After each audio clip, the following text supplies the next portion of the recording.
everyone. Morning. Morning. Starting the day with 115, which just came over from House Ag. And then, gonna do some work on S56. And then S33 and S89 this afternoon. Government judiciary bills. So, that, and then we have the floor this afternoon, I think, everyone, so. This week and next week are different. Good morning.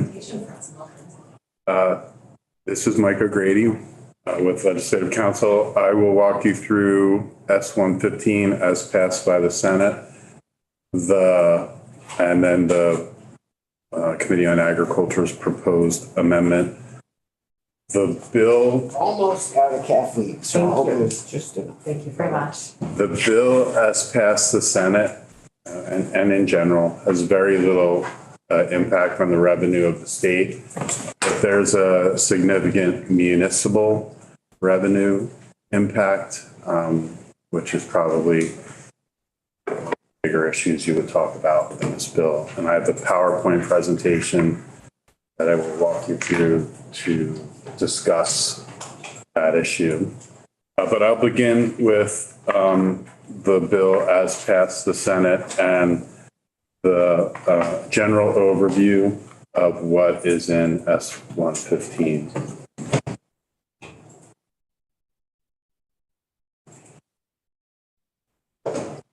So it is a miscellaneous agricultural subjects bill, and it really is miscellaneous.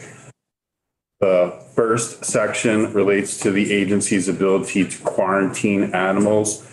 They have significant authority to do that, but they want to clarify that they have the authority to quarantine animals that are suspected of having been exposed to biological or chemical agents that may cause the milk or other products to be adulterated or otherwise unsafe for human consumption or use. Things like too much antibiotics, too much medicine, etc.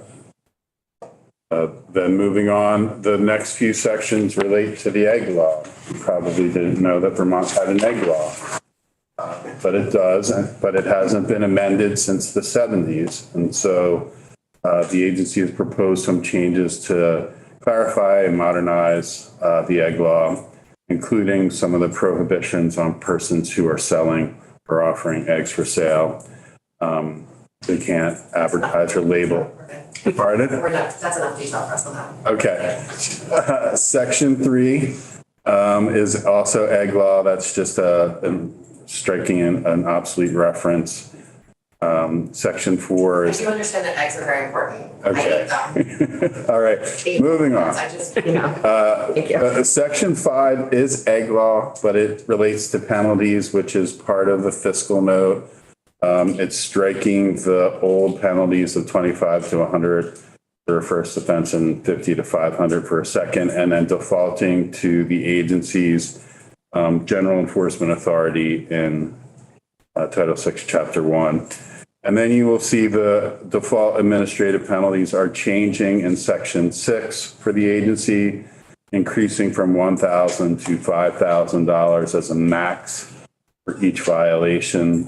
This was partly proposed to bring the agency into compliance with A&Rs or comparison or comparatively the same with A&Rs water quality penalties. And so that will probably increase some of the penalties going to the agency, but probably not by much. Section 7 is just clarifying a reference to greenhouse gases in a capital assistance program. And then you come to Section 8, which is, as passed the Senate, there is a required report from the Commissioner of DEC regarding the regulation by municipal stormwater entities of property subject to the required agricultural practices. And the report includes a recommendation of whether property subject to the RAP should be subject to regulation, recommendation whether property subject to the RAP should be required to pay an assessment or fee, and a recommendation whether property subject to the RAP should receive an offset from the municipality, et cetera. And so this is the key issue, and your Committee on Agriculture has proposed striking that report and going back to language that is similar to what came out of the Senate Committee on Agriculture, that municipalities shall not charge an impervious surface fee or other stormwater fee under municipal bylaw authority, which we'll talk about in a minute, or other under provisions of law, which we'll also talk about in a minute, on property regulated under the RAPs for discharges of agricultural waste or agricultural non-point source pollution. So this is, municipalities cannot assess a stormwater fee on farms. And Section 9 is to clarify that it is a prospective prohibition on assessing farms. So those municipalities that have been assessing farms in the past will not be required to refund those stormwater fees. And this language is in there because in other states where stormwater fees have been challenged and found to not be supported by statutory authority, the courts have ordered the municipalities to refund the fees. And this is to be clear that farms are not going to have that argument going into the future. So let's talk about this issue and why it is an issue. So, as you know, Vermont's a Dillon's rule state, which means that municipalities only have authority to regulate to the extent that the legislature has granted them that authority, either in their charter or generally in statute. One of the general grants of authority to municipalities is in 24 VSA 4414, which lists the permissible types of zoning regulations. And one of those permissible types is that municipalities may manage stormwater, and they may adopt bylaws to implement stormwater management and control consistent with the program developed by A&R pursuant to 10 VSA 1264. Remember that, consistent with A&R, because we're going to come back to that. But any municipal bylaw is subject to 24 VSA 4413, which is specific limitations on municipal bylaws that apply to every bylaw. So every bylaw is subject to the limitations in 24 VSA 4413. And one of those limitations is 4413D1, which says a bylaw shall not regulate required agricultural practices, including the construction of farm structures, as those practices are defined by the Secretary of Agriculture, Food and Markets. Municipalities cannot regulate farming as defined by the RAPs, including the construction of a farm structure. So municipalities have no authority to prohibit, limit, or regulate the construction of a farm structure. I would like you to remember that because we're going to come back to that. I'm just curious how that relates to like accessory on-farm businesses or those. So theoretically, those are not farming regulated by the RAP, so the municipality would have authority, and that is part of the tension of the accessory on-farm business law. Like, what reach does the municipality have, and how far does that reach extend onto the farm? I think if we change the definition as contemplated in 128, would it ripple through this? I would have to, I haven't looked at that in a while, I'm sorry. Even farm buildings that aren't related to the main source of income, like a chicken coop, a sugar house, if the farmer is a dairy farmer, makes most of his income from dairying. That is farming as defined under the RAPs. Raising poultry, maple, that is farming, and that would be exempt from municipal regulation. And this is new law? No, this has been law for, I don't know, 40, 50 years. Yeah, okay. Maybe longer. Yeah. But zoning, the towns do have the right to zone where farming can occur, is that correct? Towns have the right to set up agricultural districts. Okay. And that doesn't necessarily mean that they can prohibit farming on other parcels outside of the district.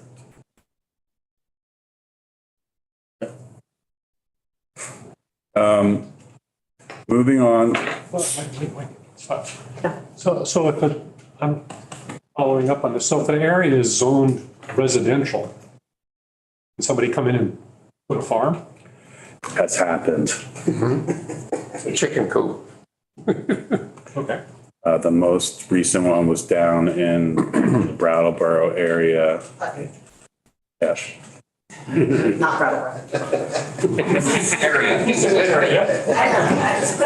It was a young couple that bought a property that, it wasn't a big property, but they started farming and then they started cutting wood. And that was really the thing that got people upset. But they were able to do it. I mean, there was. They were able to do the farming, the cutting the wood thing that's where it got kind of gray. But that's not really why we're here today. Okay.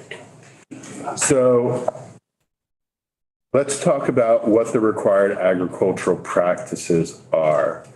What do they regulate? Well, they are a water quality law, and they are established to control non-point sources of agricultural waste to waters of the state.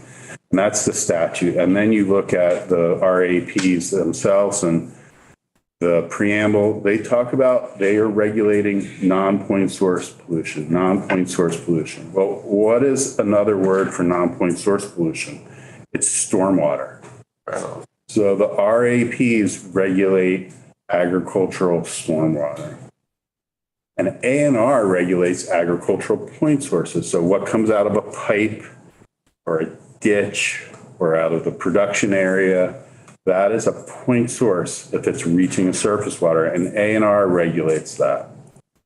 So what's the logic change? Municipalities can regulate stormwater, but consistent with ANR authority, municipalities cannot regulate RAPs. RAPs are requirements for agricultural stormwater. Municipalities cannot regulate agricultural stormwater, but they do. So they are assessing farms a fee, a stormwater utility fee, that is fairly significant depending on where you are. So, for example, Colchester, $1,800 annual fee, Shelburne, $600 annual fee. In St. Albans, I've heard farmers say that their fee is $10,000, if not more.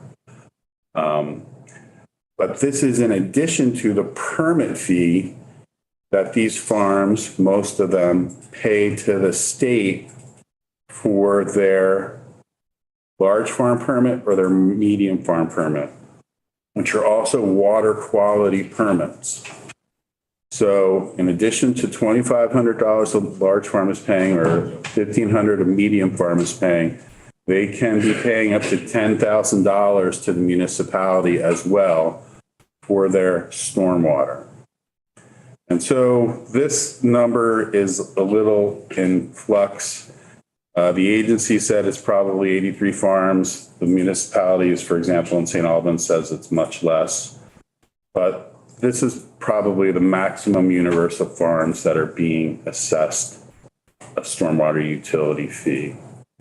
And so the municipalities have said, well, don't exempt farms because there has to be equity. The whole mantra during the State Clean Water Act in 2015, 2016 was everyone's all in, and everyone's going to be treated equally. But there is no equity. There never really has been equity. When you look, remember, going back to the very beginning, municipalities can regulate stormwater consistent with 10 VSA 1264. One of the provisions in 1264 is that A&R cannot regulate stormwater runoff from farms in compliance with the RAPs. So municipalities should not be able to regulate stormwater runoff from farms in compliance with the RAPs. So municipalities can regulate stormwater, but it's subject to the limitation on bylaws that they not regulate RAPs. And in addition, if a municipality is going to regulate stormwater, they can't regulate stormwater runoff from a farm in compliance with the RAPs. But again, they are. And what is their argument? Their argument is that the stormwater utility has been established under the statutory authority for establishing sewer districts. And that's because in 2003, sewage was redefined to include stormwater. So a municipality can adopt a stormwater utility to regulate stormwater. And these sewer districts can assess rates and charges. And they do. And as you probably know, if you live in a municipality that has water and sewer, is that you get a bill, and if you fail to pay your bill, they will put a lien on your property. And underneath statutes, if you don't pay that bill for 2 years or more, the municipality has the authority to begin foreclosure against you for failure to pay your water or your sewer bill or your stormwater bill. So. You don't have any idea how often that happens, do you? Pardon? You don't have any idea how often that happens, do you? I don't. But the lien, when you go in, municipalities have said, oh, we won't put a lien on your property. The lien is kind of automatic. When you're getting services and you stop paying, the statute says then the lien attaches. So municipalities probably aren't going through the official administrative action of putting a lien on the property, but the statute kind of says you don't have to. So municipalities have adopted stormwater utilities for several reasons. But one of the primary reasons is to satisfy the requirements of what's called the state municipal separate storm sewer system permit. Called the MS4 because nobody wants to say that phrase all the time. Now, the MS4 is a federal requirement under the Federal Clean Water Act. And basically, usually it's a requirement for certain urbanized areas with populations of a certain size to implement additional stormwater measures like street sweeping, education, clearing out your sewer collections or your stormwater drain. Additional practices to ensure that stormwater that's coming off of urbanized areas is cleaner than it used to be prior to MS4s being implemented.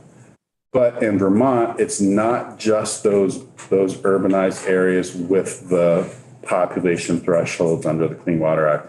It also includes what are called the designated small MS4s.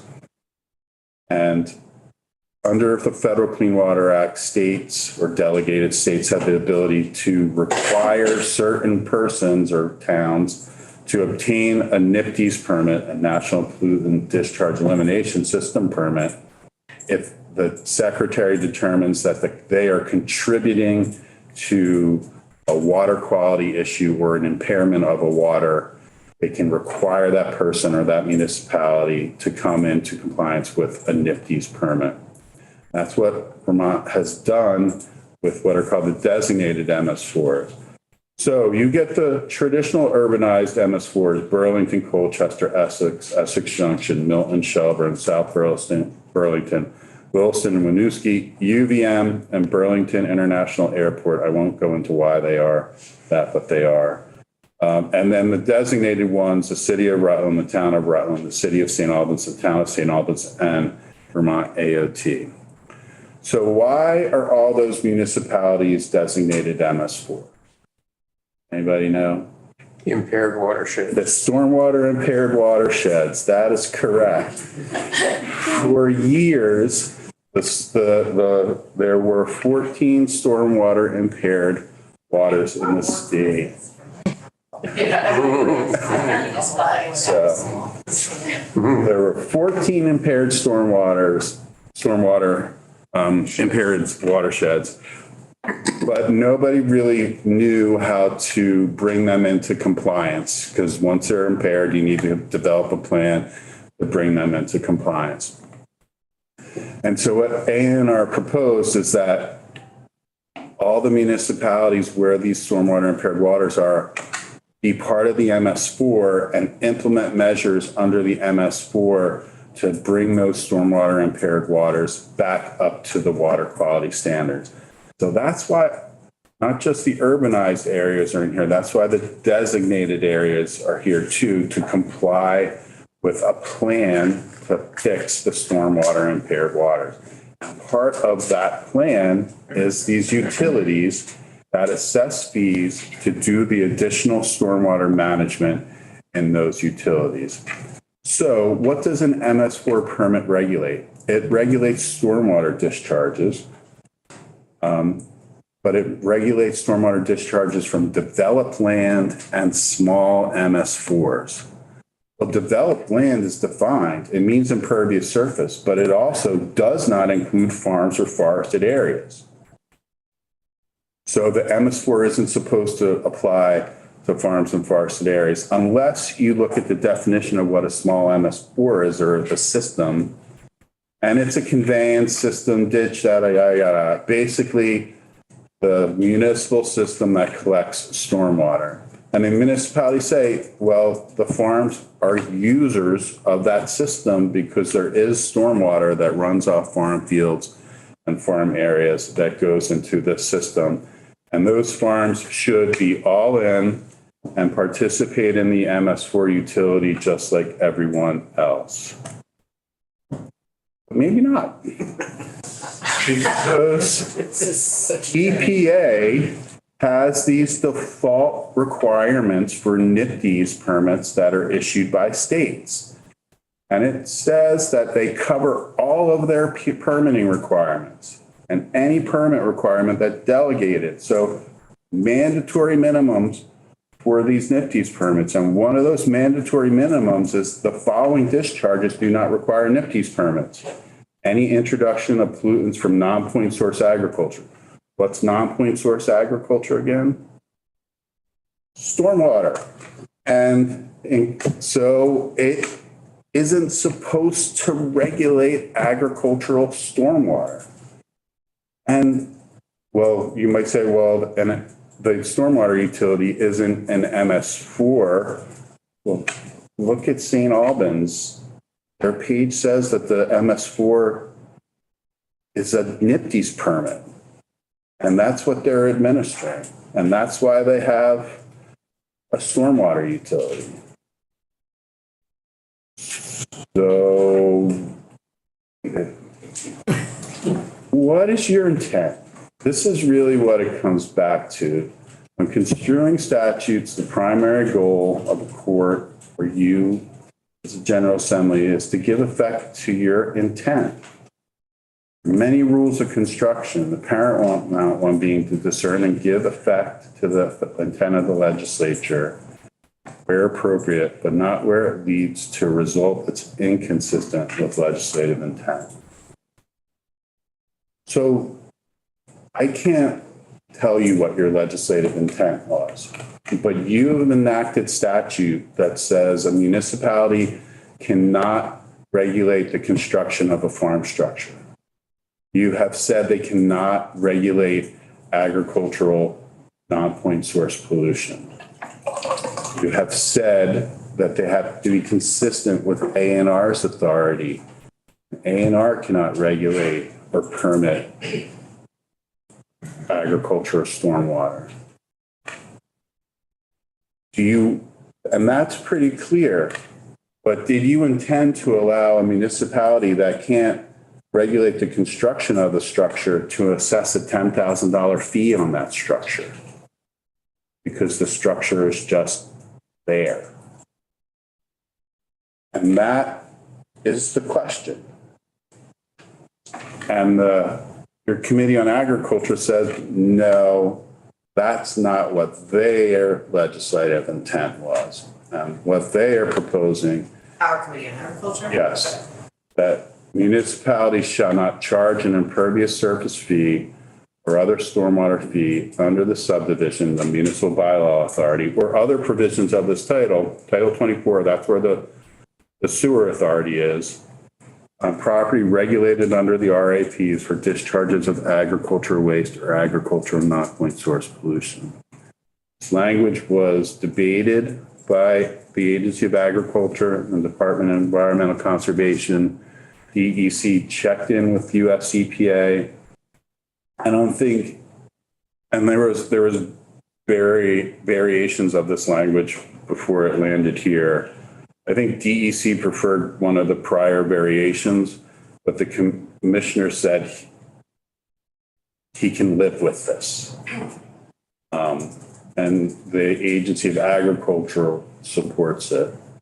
Municipalities don't, because it's going to affect their revenue generation for their MS4 stormwater utility. In some towns, that's not going to be great. You know, South Burlington only has 2 farms, so it's probably not going to be much of a revenue impact for them. It could be a significant revenue impact in those towns with a lot of farms, like St. Albans. Can you just describe how this is similar or different to what the Senate version? Well, it's similar to what the Senate Ag Committee passed out, but then that went to Senate Finance, and Senate Finance said, we need to check with our Senate Natural Resources Committee. The Senate Natural Resources Committee took testimony and said, we don't know how to figure this out, so we're going to have the study that I walked you through in the as-passed version. So it's not similar to the study, because it's not. The study. It's similar to what Senate Ag passed out. Dare I ask whether House Environment and Energy has weighed in on this? Not to my knowledge. I have been talking with the chair all along about this. And Representative Durkee, the chair of the Ag Committee, is sitting behind your seat. Ask him about other chairs. She is aware of the issue. Representative Maslin, Representative. Thank you. All right, Councilman Holman.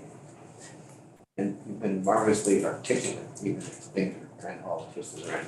The question I have is, I understand you talked us through the finance issues. How are the stormwater utilities that are affected by this performing? Are they doing what they're supposed to be doing to clean up the impaired waters? You know, yes. I mean, the general answer is yes. I think people think that once there's a plan, the water is going to be magically delicious and compliant in a couple of years, but it's going to take a while because there are so many things that contribute to stormwater impairments.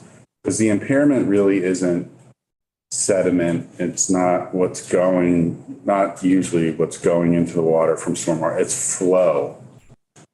Right. Right? And how do you regulate flow? Because you can't regulate when it rains or melts. So you have to implement all these practices to manage the flow. One comment, not to cut into Peter's. So, and this all figures into the TMDL work that Big Dean and others we did a few years back. I think they're generally proceeding as they're supposed to be. So the stormwater TMDLs, the MS4 is separate from the Lake Champlain TMDL. Okay. We doing one of each year? The MS4 is basically what's satisfying the TMDL requirement for all the 14 stormwater impaired waters. Yeah. And the Champlain TMDL, which is that massive suite of activities that you implemented for the entire state, because you're going to have TMDLs and Mount Magog and the Connecticut River as well. They are just separate. Okay, that's good for now. Thank you very much. Representative Merkley? The short answer is an extensive riparian buffer. But that's unproductive land if you're in farming. But I wanted to ask a logical question, Michael. Back when you were in 2 or 3 frames ago, you cited the CFR that derives from the segment of the Clean Water Statute that follows non-point sources. What I was puzzled with when you went on and introduced what's the intent at the state level is why this doesn't short circuit the ability of, or the relevance of what the state intends, because after all, this is a fairly robust exercise of Congress's authority over the waters of the United States. So why are we down at what does the state intend as opposed to obeying what Congress has said we have to respect? So, Sorry. it's okay. I'm just trying to figure out how deep I'm going to dive into this question. Yeah, I know. So first, this isn't Congress that's saying this. This is EPA. Okay. That's saying this underneath the delegated authority from Congress. But EPA is authorized under the Federal Clean Water Act to delegate administration of this program to states. And Vermont has been delegated that authority. So, and states can go above the minimum requirements that are in the Clean Water Act. And Vermont has. Vermont has its own state stormwater operating permit, which is not required by the Federal Clean Water Act. But this is something that the state has consistently not regulated. They have consistently not regulated A&R, non-point source ag.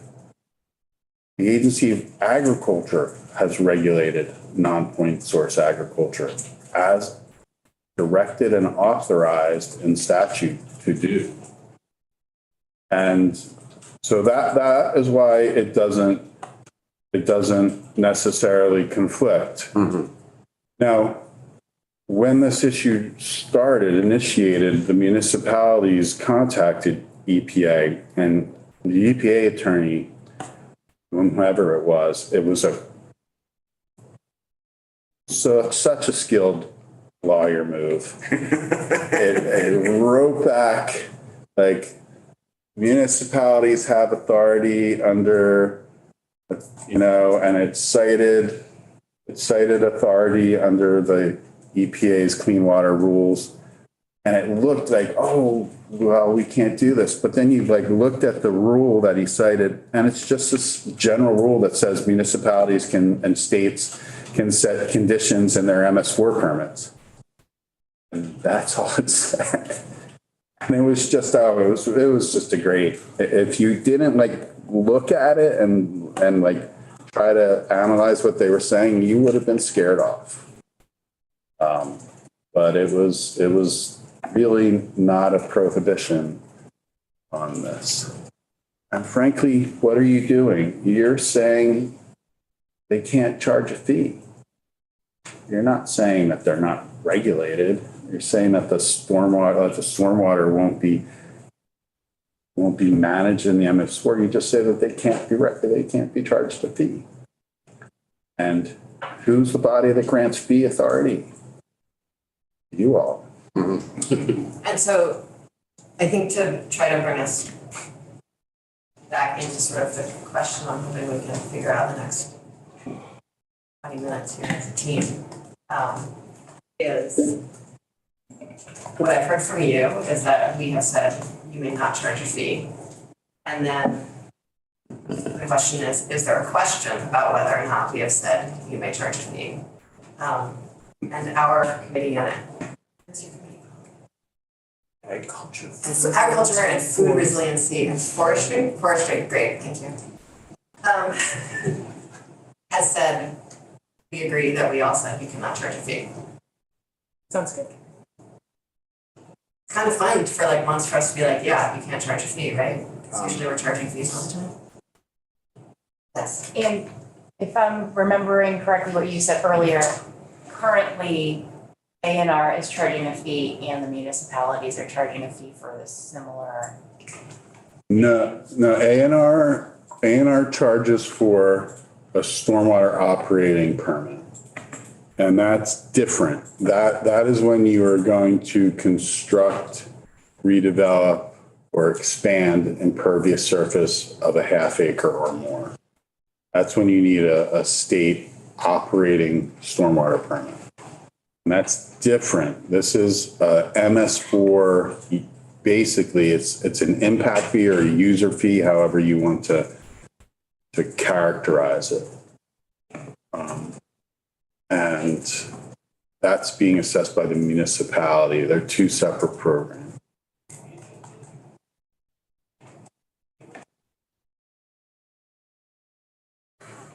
Representative Brannigan. So we're saying a municipality can't charge a fee, so they can't receive the revenue from that fee.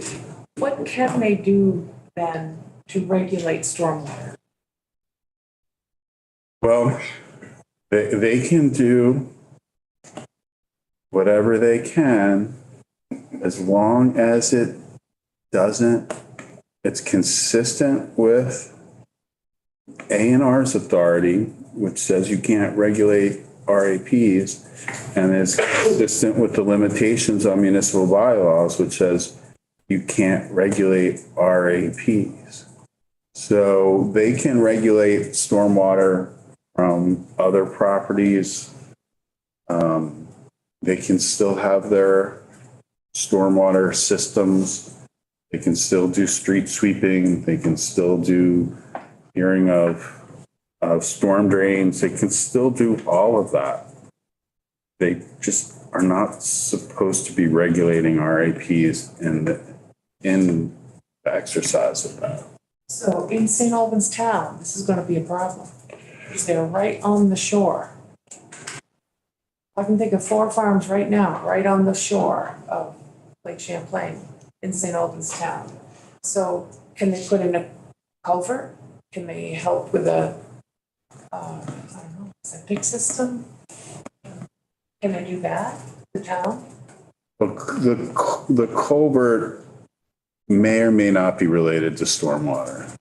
The culvert the culvert may or may not be related to the MS4. Culvert might be related to the municipal roads general permit, which says that the culverts are supposed to meet certain standards. And that's different. That's a requirement for municipal roads, and it does extend to driveways that interface with a municipal road. So they could do that. But I want to go back to the fact that there are farms on the shores in St. Albans town. Their stormwater is regulated by the Agency of Agriculture under the RAPs, or if they're an MFO under the medium farm permit, or if they're a large farm, the large farm permit. And they are supposed to manage their stormwater according to site-specific conditions, which means that they have to follow nutrient management plans for the regulation of application of nutrients on their property. And agricultural stormwater is not a discharge when there's application according to the nutrient management plan. So if somebody violates their nutrient management plan, that can be a discharge. And it's happened. You know, the clearest example was somebody hired a custom applicator, somebody who you hire to apply your manure, and his truck broke. It wasn't really a truck, it was an injector, but it broke and the load flowed into the lake. And that was clearly a discharge that clearly wasn't applied according to site-specific conditions, according to the nutrient management plan, and there was enforcement by A&R for that. But that's all current law, I mean, nothing. Current law, nothing's changing there. Nothing's changing that in this bill. Right. Whatsoever, okay. Because I'm asking those. Yeah, so, thank you again. If we were approaching this Ways and Means as part of a fee bill, we would be asking ourselves or the people in the chair, is the fee being correctly assessed? You know, is it worth the lift, that kind of stuff like that. And that's not really an issue at this point in time. So this is a different approach to our looking at a fee. We don't have any regulatory power here to change a fee. It's just who pays and who walks his board, I guess we could say too. But I do think you have regulatory power to say whether or not the municipality has authority to assess a fee. Understood that part. But we're not altering fees or anything like that as we normally would. No, you're not going to change the rate that they're charging. Yeah, That's different. that's a whole other ball. And we have no testimony and it's not our job today. Right. Thank you. I mean, they charge a fee. They start with what's called an equivalent residential unit, Okay. which is the default fee that's assessed on all defined residential property. And then from that, they will extrapolate on commercial and industrial and agricultural properties. And there's a formula for that, and municipalities might change each municipality might have their own formula for assessing that. So I don't think you want to get involved in I agree. setting that. I'm just trying to understand the box we're working in. Right. Thank you. Representative Sims. I appreciate you sort of walking through the RAPs, because I think in this context it is sort of, but it's not like there's nothing in place to like regulate discharge and sort of management, nutrients and their impact on water quality. There's that whole system, universe that's already set. Right. To make sure that discharge is managed, and this is their authority to assess a municipal fee, and I think I appreciate your understanding and the committee's recommendation that there isn't, and that we just need to be clear about that. Right. And one thing else that I haven't said is that, remember, the municipalities are assessing this fee on impervious surface. Well, most of the impervious surface in a farm is around the production area where the barns are, the storage, where the driveways are for the equipment, where the animals might be kept outside and the area is denuded. Under the RAPs, water is not supposed to reach surface water from the production area. It's supposed to be contained and controlled and funneled into the manure pit so that there isn't water from that impervious surface reaching, so it shouldn't be reaching the MS4 system. Will some of it? Maybe, but they're not supposed to. They're supposed to be controlling it. And that costs money to do that and maintain that. Yes. Is there one other spot related to fees in this bill? Is there any, what? Is there one other spot related to fees in this bill? Not Okay, really. I don't think, it was the administrative penalties. okay. Yeah. Penalties are not, all right. Yeah. Jam, okay, thank you.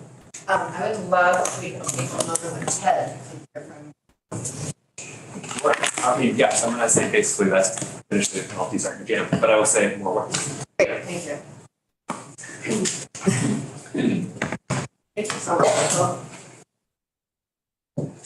For the record, Ted Barnett, Joint Fiscal Office. The fiscal note of the as-passed version of this bill is up on the website if you would like to follow along. But very quickly, the fiscal impact of this is likely de minimis. This is assuming that the maximum penalties imposed by the Agency of Agriculture, Food and Markets will continue to be limited to cases of extreme disregard for rules and regulations of the agency. More specifically, in Section 5, the provision that would bring the penalties for violation of the ag law in law with other Agency of Agriculture enforcement actions. We asked the agency for data on this. There have been no administrative penalties imposed on egg producers since 2016, so there's no fiscal impact there. The change that would increase the maximum administrative penalty from $1,000 to $5,000 for each violation, and the collective maximum from $25,000 to $50,000. There could be a de minimis impact the agency could collect. This would give them the ability to collect larger administrative penalties. But given the data we got from the agency, they're just not collecting a lot of maximum penalties at this point. Penalties, from what I understand, they're really trying to work with folks to do education first, really make sure that folks get to compliance. And then, if folks are not complying, then penalties would be assessed. Also, from what I understand in testimony, these maximums are increased to incentivize people to comply. I heard there might be cases where it was easier for someone, particularly in the weights and measures piece of this, so retail scanners, to just pay the fine rather than fixing the problem. So by increasing the maximum penalty, folks might comply and then you don't have to issue the penalty. So overall, de minimis from those penalties. Thanks. Sure. Any questions for?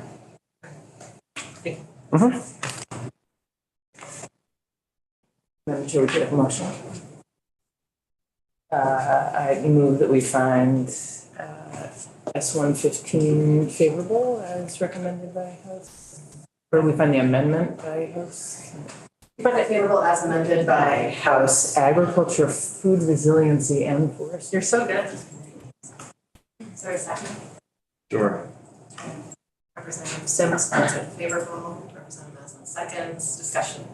Yes, Madam Chair, I can't vote on this until I make some phone calls. And you can, I can abstain or I can vote no, whatever you prefer, but I don't dare vote on this until I know more. I don't know what St. Albans Town does with that money. If they're using it to help with water quality, then they're without it entirely, and then what happens to St. Albans Bay? Yeah.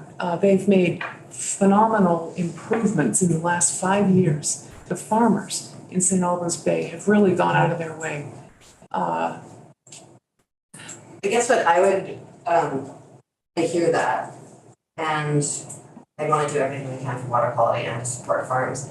I think what we're voting on here today was whether or not it's clear that they don't have permission to assess fees. And so I think if we want to give them permission to assess fees, we could do that next year.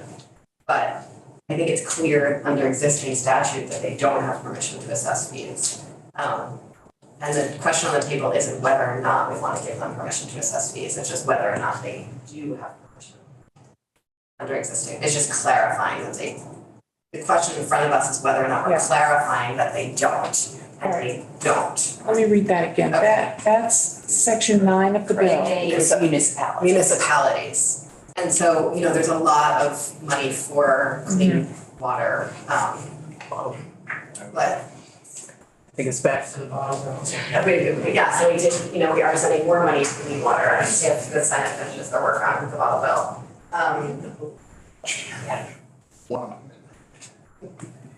I've already cleared out 100. And so I think there is a question about whether or not we want to make sure that municipalities have more money to be doing this work, but I don't know if that's the question in front of us. Right. Is there any, but we can also, You're talking about section 9. am I talking about section 9? 8, 9, 9. Thank you. 8 and 9. But we can also, what is someone involved in procedures? What happens once that vote has been? Well, it was, once you send that off to the clerk. No, once we it's an move. issue. Once you move it, once you, you can hold it, We can hold it table down, it. we can You can table table things. table, We can table things that are. Yeah. Representative? I'm just gonna vote, I'll have to vote no or And you abstain. Okay. What would you like me to I do? don't think we abstain. withdraw the vote, Leave the room. Could leave the room. Okay. Yeah. Yeah, let's withdraw the motion. withdraw it. I will withdraw the motion. Okay. Same second. And the seconder has to say, Motion okay. is withdrawn, and we will give you a little bit, and we'll bring it up this afternoon. At 1 o'clock, Yeah, I'll be ready. Yeah, Okay, thanks. all right. Okay.